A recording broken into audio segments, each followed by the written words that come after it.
The next hour now we are going to look at the action plan against wildlife trafficking, and I'm going to give the floor immediately to our rapporteur, Catherine Bearder. Thank you very much, Mr. President. Thank you.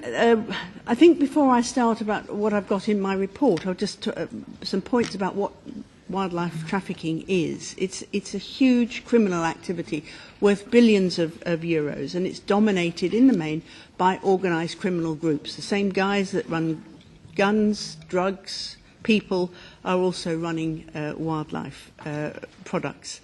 It's a low risk of detection and high financial rewards for those criminals who exploit wildlife to fund their illegal activities. It is a threat to the survival of many species on the planet, but it is also a huge threat to the rule of law, to human rights, to global governance, well-being of local communities and of the ecosystems, and is contributing to the silent crisis that we know as biodiversity loss, which is undermining the ability of the planet to sustain life. So soon after the new Commission was in place, I founded the MEPs for Wildlife group early last year with MEPs Peter Kynan, Foster, Javor, Pock, Affronte and Stefan Eck, and I would like to thank them publicly too for their cross-party interest and determination that we get the Commission to come forward with a wildlife action plan. So great thanks to them. We've been holding meetings with stakeholders and engaging in public and ultimately encouraging the Commission to come forward with an action plan. And I would like to thank the Commissioner Vella and his many staff who are really committed to this work and who've been fighting behind the scenes to come forward with this action plan. The plan is ambitious, but like any plan, how it is to be implemented is key to the question. So my report endorses the Commission's action plan, but it also makes some more additions, and I'll just go briefly through those. Paragraph 9, Member States must implement this action plan and take a coordinated approach in all the relevant fields. And we can only do that, and we can only see that they're doing that if we have transparency and good reporting by all Member States. It isn't just a fuzzy, nice, cuddly environmental policy.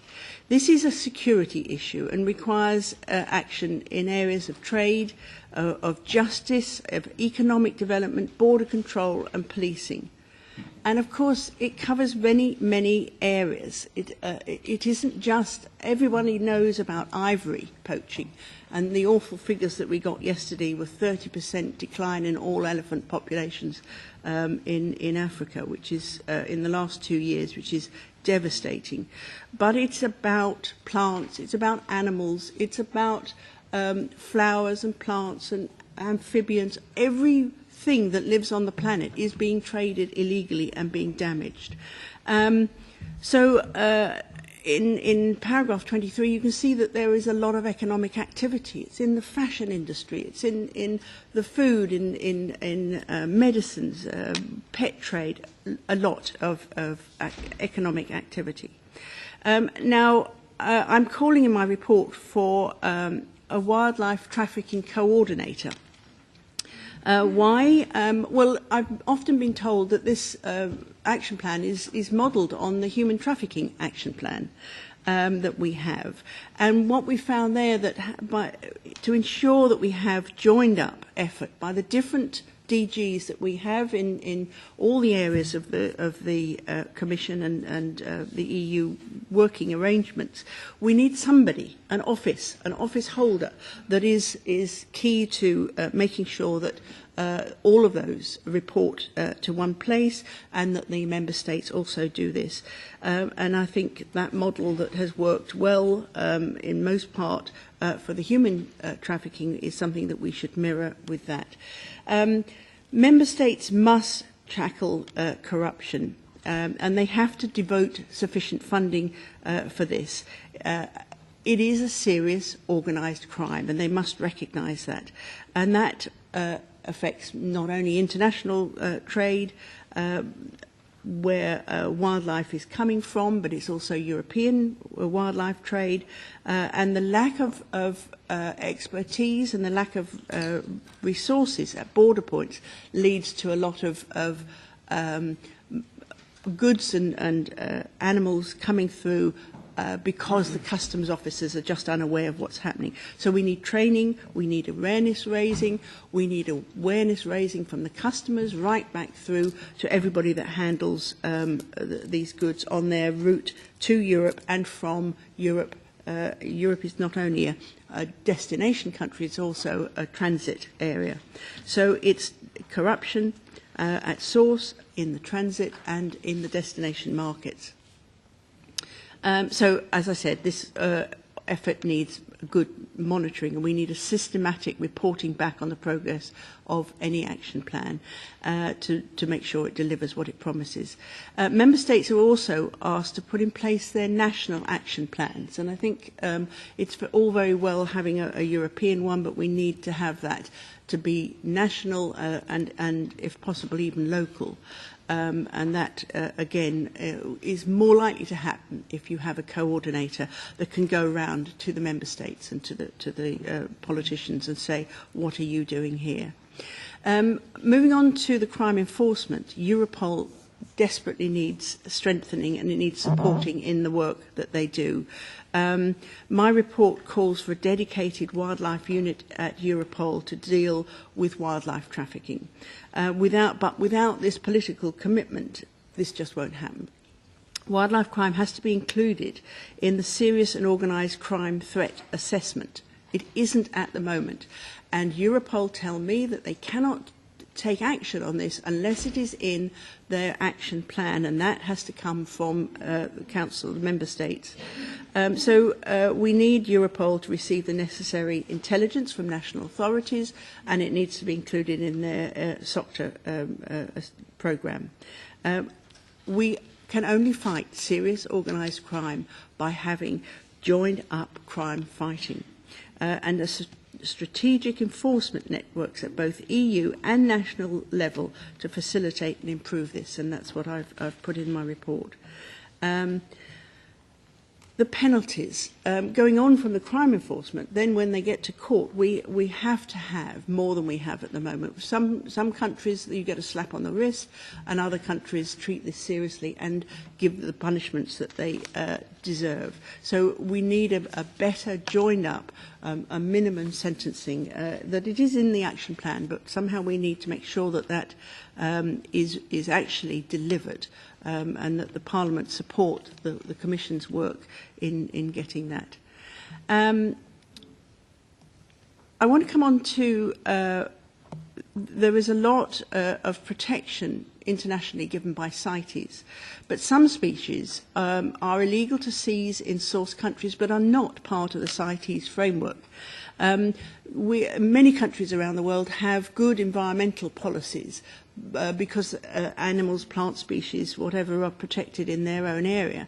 But once they're out of their country, they have no protection when they arrive in the European Union. Now, the Americans have a very good act called the Lacey Act, and I have included in my report that we have something similar to that.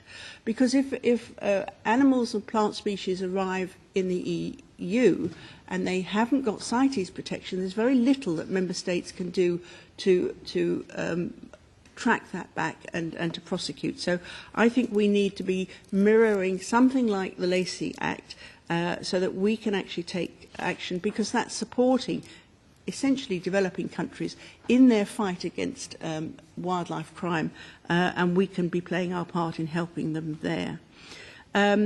Also, in the report, wildlife trafficking is becoming more and more easy online.